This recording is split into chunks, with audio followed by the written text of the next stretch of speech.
Hello, this is Mark Silver with Heart of Business, and there's a conversation I was wanting to have with my friend Pam Slim, and it feels really important because it's on the topic of certification, which is can be this recurring topic that comes up in the arena of service businesses, especially tiny service businesses.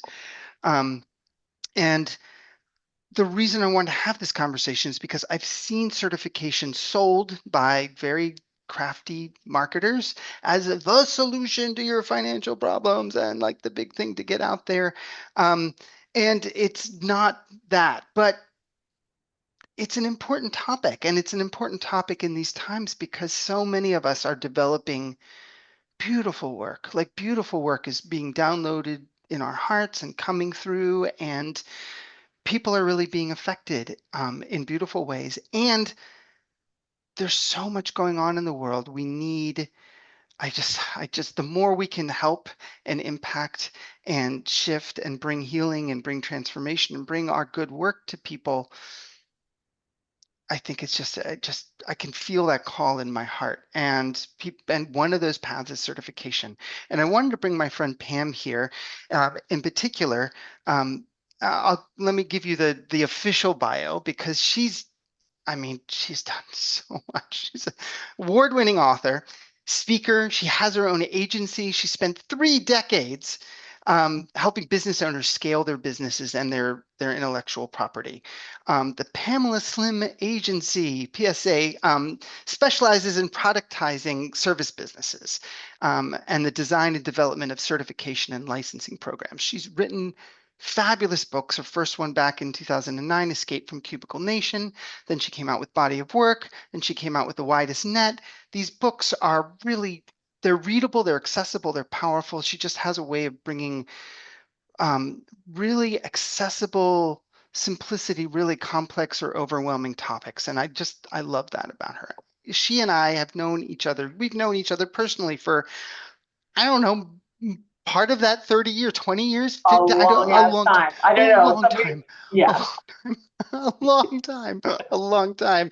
And, all the business stuff aside, like I love you. I love your heart.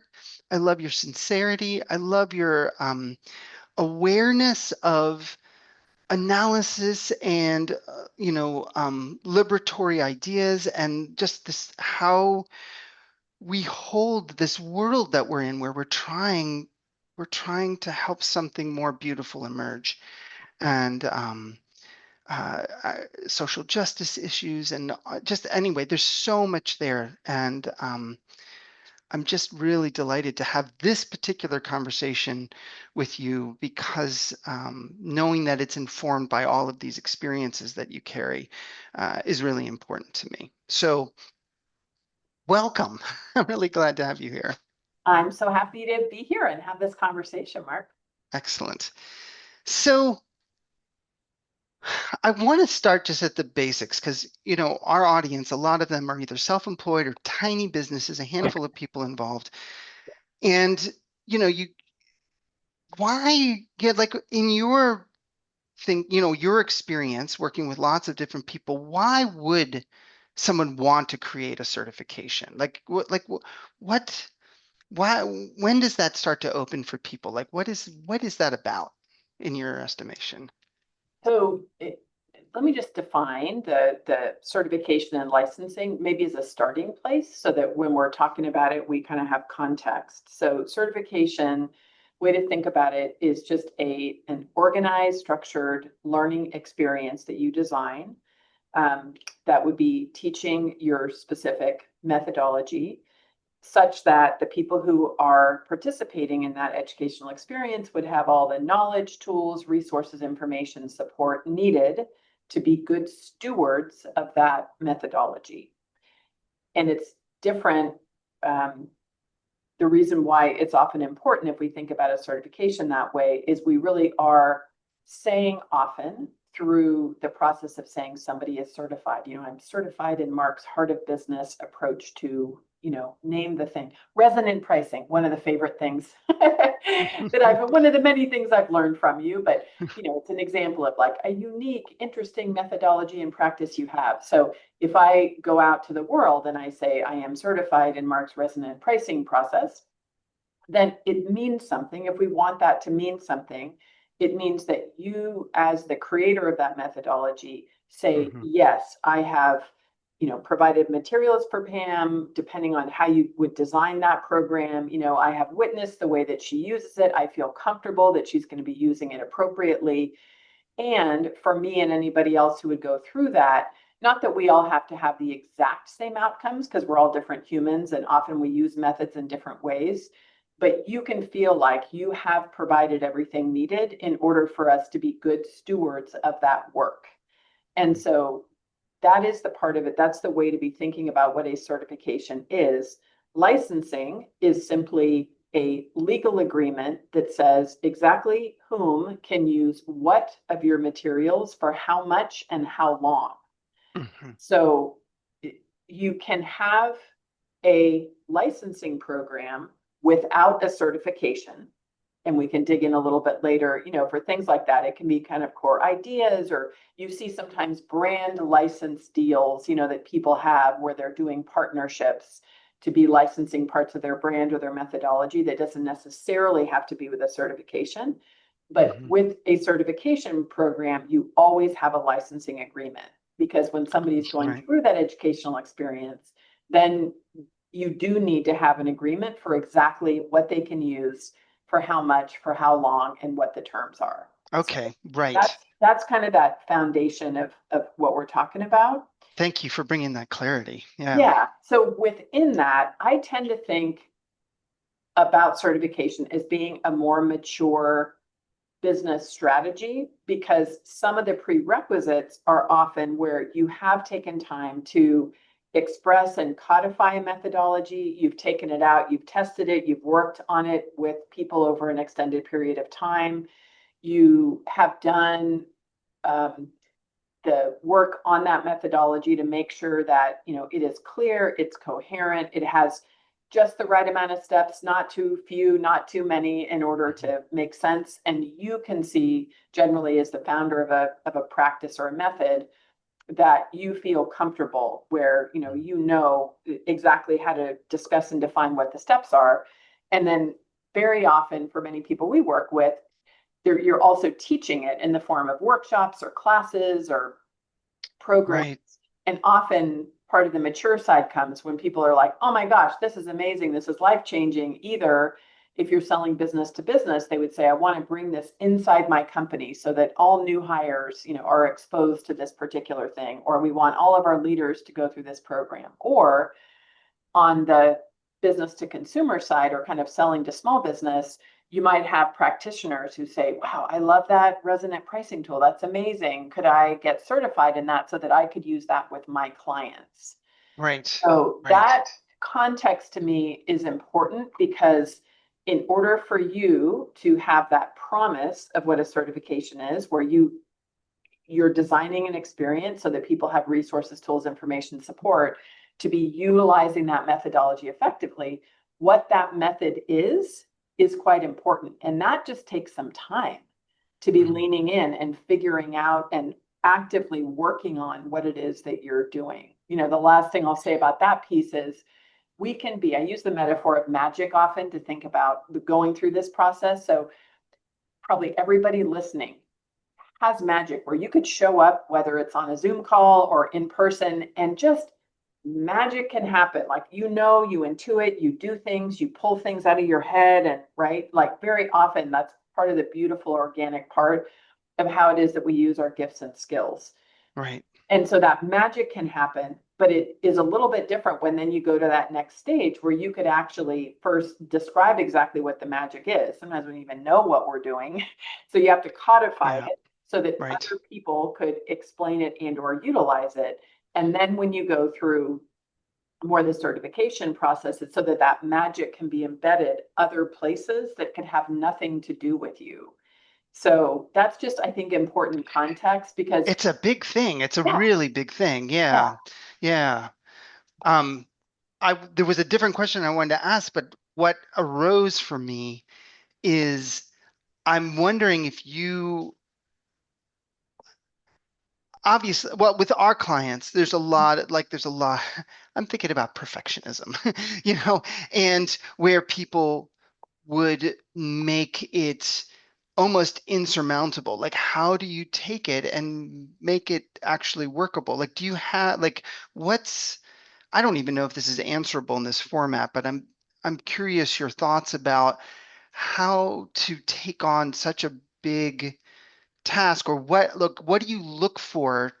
What do you help people look for to know that they have enough of that it's okay to move forward with it rather than feeling like, oh my God, it's not quite perfect, it's not quite perfect, it's not quite perfect, and never quite getting there? I'm curious about that, if that's, Yeah, I yeah. mean, there is, first of all, and not everything, there's nothing magic or special about doing a certification. And there it can be really fantastic to be a practitioner who just shows up and creates magic. Like there can be some real liberation and creativity that goes in that. So it's not it's a choice. I think that's an important piece is Right. you would make a choice as a practitioner, thought leader, expert, whatever you describe yourself as, that you do desire for this thing that you have learned, where you might see that it has an application for a lot more people, and you don't desire to be jumping on planes everywhere, teaching every moment of your life. You might see a lot of opportunity and you get excited about the fact that this could be something that could be helping other people. That is a very important first step Mm. that you need to have agency around and make a decision around.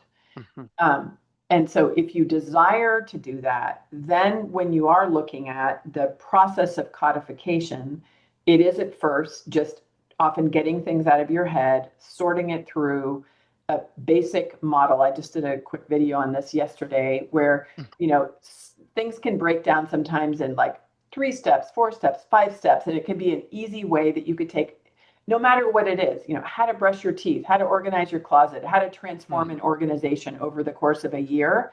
And you Right. know that a first step is like, let's learn a little bit, let's get a little Mm. bit of prep, let's gather some data. You probably know the last step is, let's integrate what we know, let's create Mhm. reinforcing behaviors, let's evaluate our results. And then the things in Mm. the middle are like, you're cleaning a closet, like, let's look at what you got. Then we're going to take everything out. We're going to buy different containers, keep, toss, sell, Mhm. Right. paint the closet for the second step, put stuff in there. So there are ways at first that you can just put your methodology in buckets. Mhm. I think a lot about two things. One is my son would always say, it ain't that deep. Like sometimes we Right. take ourselves too seriously, Right. it's like Right. nobody in the universe could ever figure out what I do. And I'm like, I'm like to myself looking in the mirror often, like, seriously, Slim? Like, Right. Right. is it really true that nobody ever could learn this? Like, Right. really? Maybe it's not that deep. And Right. the other thing is my friend Betsy Rappaport, who is an editor that I ran writing retreats with, she would say, nobody is so precious. She would say it to an assembled room of writers. Like, Mhm. nobody is too precious to skip the absolute agony of like writing through your first draft. It's just like Right. some of it is just, it is weird and it can feel hard to get ideas out of your head, but Mhm. it's doable when you start to look at it in buckets. Then Right. you go through a process. We have our overall approach to methodology we call your thumbprint.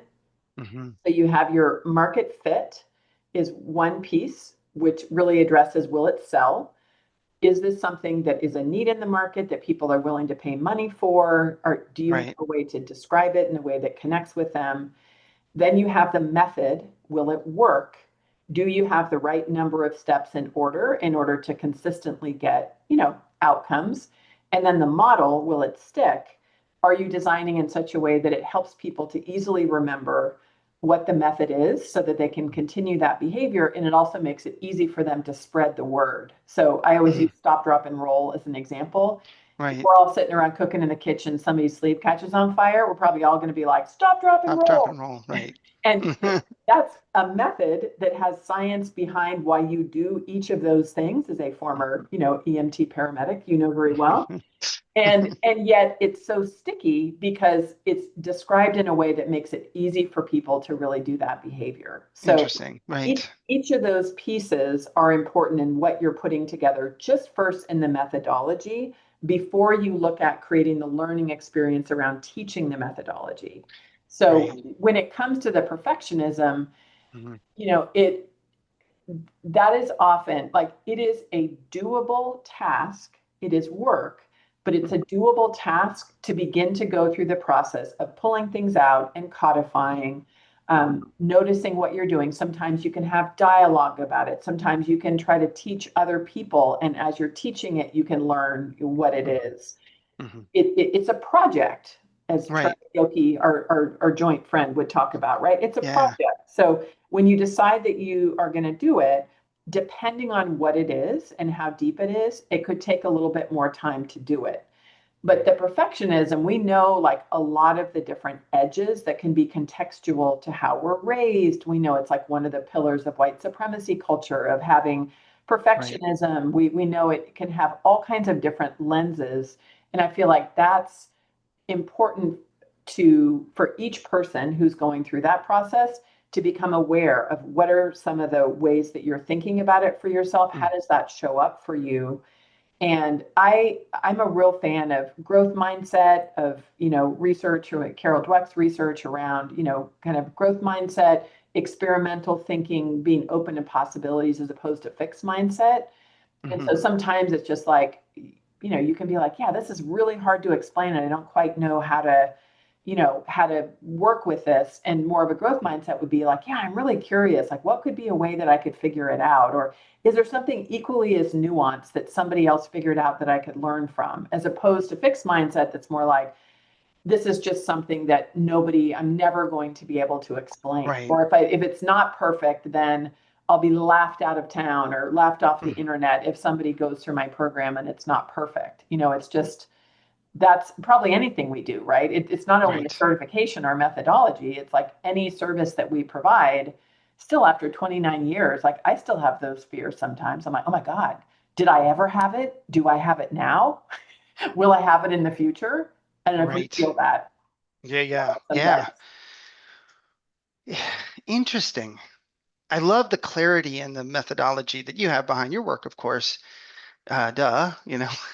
Um, I'm, I want to return to this question that I think people wrestle with about, especially in tiny businesses, you know, when is the right time? Like, how does someone know when not only they're ready or their knowledge of their methodology or their approach is ready, but when their business is ready? Like, I feel like there's, I know there's not going to be any hard and fast answers. It's, there's gray and blurry lines here, but I'm just curious if what your thoughts are about, because I can think of examples when it's clearly too soon.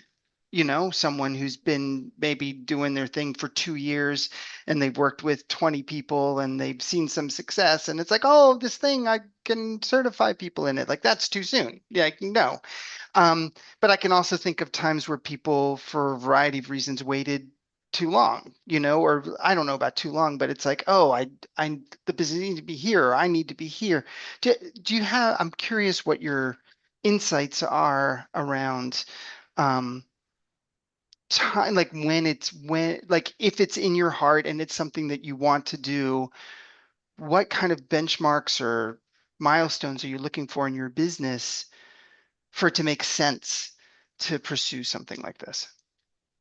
To me, I actually see, I don't necessarily think it has to be coupled with a time dimension Hmm. because it really depends what it is. Obviously, there can be all kinds of different expertise. So something that might be interfacing with health or science or specific fields of study where you need to have either a specific amount of training or experience with people, can be it can be important to have a number of years, granted that you are actually paying attention to and noticing and reacting to how it is that you're gathering data, making improvements, And you and I know we've been in business a long time. That is not necessarily true. And I say this Right. to myself in the mirror as much as to anyone else.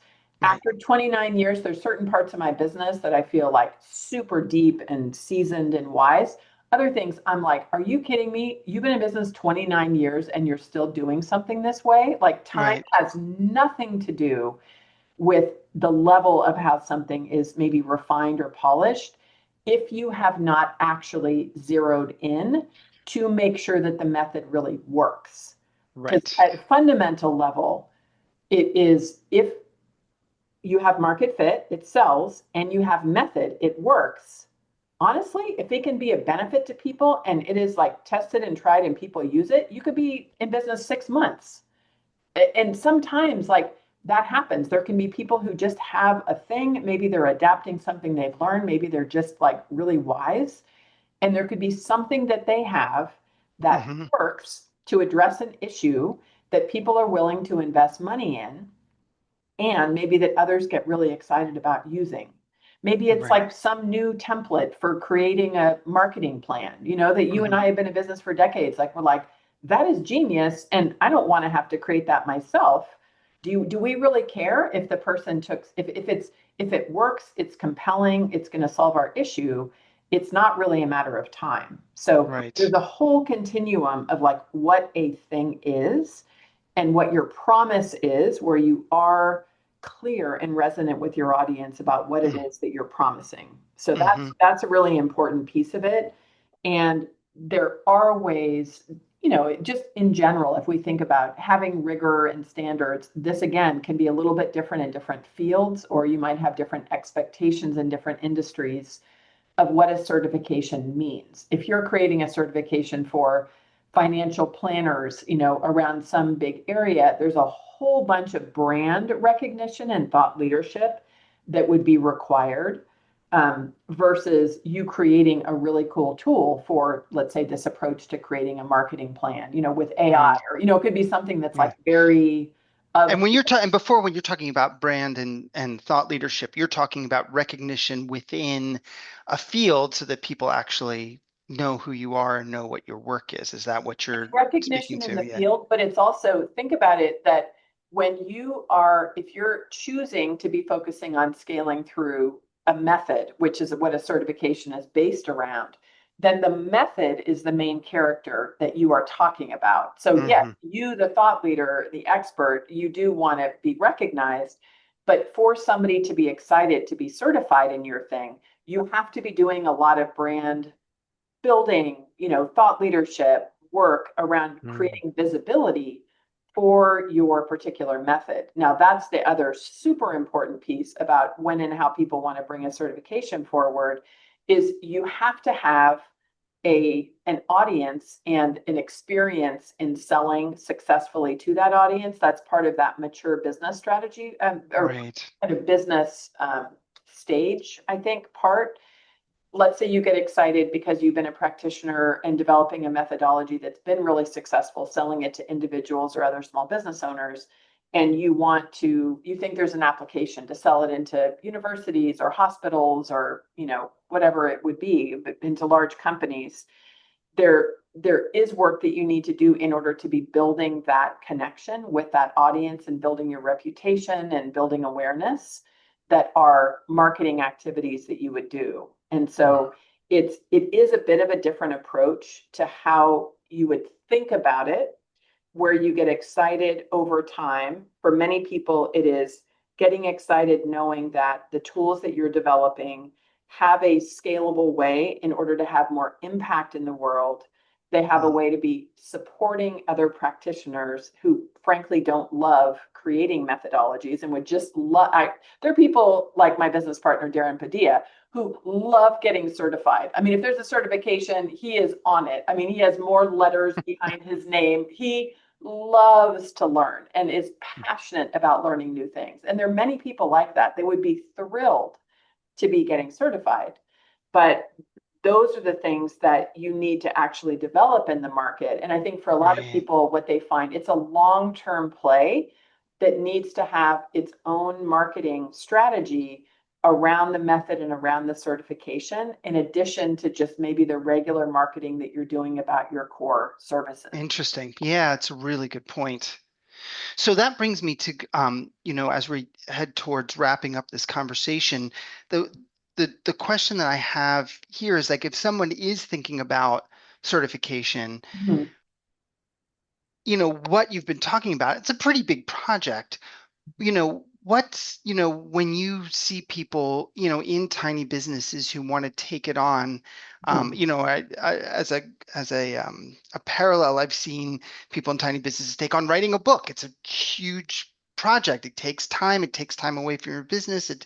From the day-to-day running of your business, there's a lot of things about it that you need to be prepared for to bring a book out in Yeah. the world.